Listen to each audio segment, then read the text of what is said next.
There's joy and relief in Gaza on a truce deal at last between Israel and the Hamas. After the Israeli Security Cabinet gives its final clearance, the deal will come into effect on Sunday. But there are signs of rumblings already that suggest that all is not well. Here's more.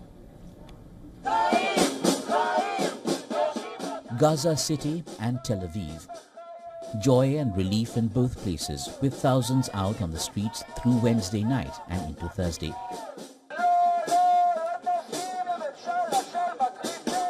They celebrate a deal that came out of months of ups and downs.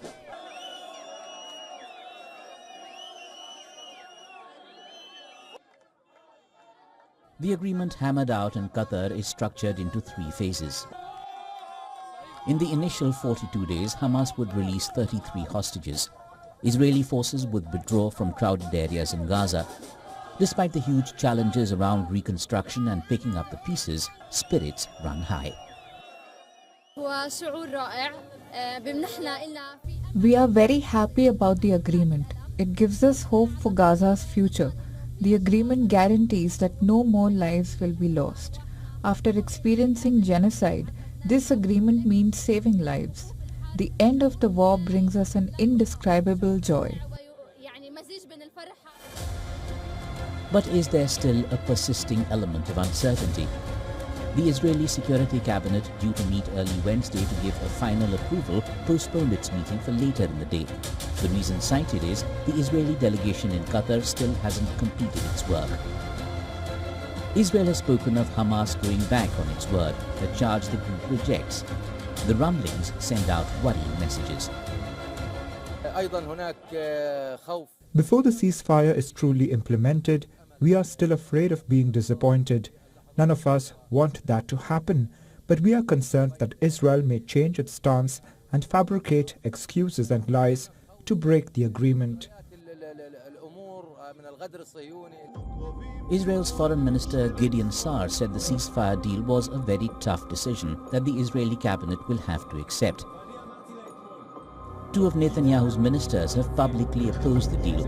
Far-right Finance Minister Bezalel Smotrich had said the agreement was a bad and dangerous deal for the security of the State of Israel. National Security Minister Itamar Ben-Gvir said he opposed the disastrous deal. The Israeli president, however, welcomed the deal, calling it the right move to bring back hostages. Special thanks to the President of the United States, Joe Biden, and his administration for their efforts. And of course to the incoming President of the United States, Donald Trump, and his people. I know that the issue of the hostages and the security of the State of Israel and its citizens are always in the thoughts of President Trump and the incoming administration. As expected, a deal for peace in Gaza has got a big thumbs up from the global community. India, China, Australia, Japan and Italy have welcomed the deal. France has urged both sides to accept conditions laid down. The UN, Egypt, Jordan and others spoke of stepping up aid for Gaza. Iran and Yemen have termed it a victory of the Palestinian cause and success of the Arab resistance movement. US President-elect Donald Trump said he would use the momentum of the deal to expand the Abraham Accords. But even as one side of Gaza celebrated, there are signs in other areas that it is not completely over till it's over. The Hamas government said at least 80 people had been killed in the last 24 hours in multiple Israeli strikes. Many of these attacks happened after the deal was announced on Wednesday evening. Is it too early to celebrate just yet? Bureau Report, WION The World.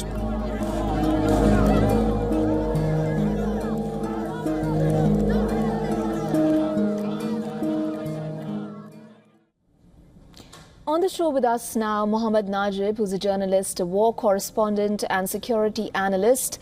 He's joining us live from Ramallah in Palestine. Mohammed, we've been speaking to various international voices on WION on the ceasefire deal, various subject matter experts as well.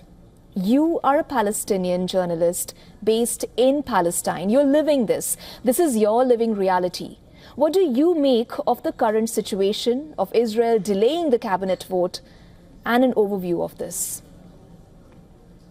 Actually, during the past 15 months of the Israeli war against Gaza, the Palestinians suffered there. There were more than 46,000 Palestinians killed, more than 110,000 injured, another 1.9 million displaced from their homes, and the others also suffered because of the collapse of the healthcare system. So the situation were terrible and catastrophic for the Palestinians in Gaza. And the Palestinians here were happy to learn about the ceasefire that reached yesterday through the mediators, Qatar, Egypt, and the United States, and hope that will be end of this nightmare that lasted for 15 months for the Gaza people.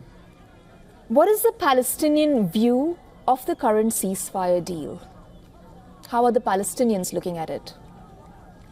The Palestinian leadership, as well as the Palestinian people in the West Bank, in Gaza, everywhere, welcome that and express their joy for the ceasefire, and they hope this will be turn the page of the war and the catastrophic sufferance of the Palestinians, and hope it will be stabilized. It will be end the war in Gaza, not only for 42 days, and then they can return back to their homes. They can unite with their family members who missed during this war. So it's a big event. It's never been such thing since 15 months right now. So it's a hope. The Palestinians are hopeful that this will lead for a permanent ceasefire and end of the war against the Gaza Strip.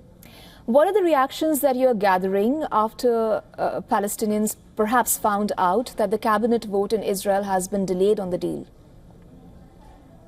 The Palestinians know that they are opposition inside the cabinet. They know that this ceasefire agreement was ready since last May, but the Israeli Prime Minister Netanyahu was delaying and trying to escape the ceasefire, and know that there are extreme right-wing ministers at the Israeli government like Smotrich and Itamar Ben-Gvir, who threat to bully from the government to undermine the government. So they know that they will be a price and there will be difficulties in the agreement, as well as to approve the agreement at the cabinet, as well as during the implementation after that. So they hope that international and mediators who guaranteed the implementation of the agreement from the Israeli side to work well, and not just to gain the free of the Israeli hostages in Gaza, then they will go back again to the war.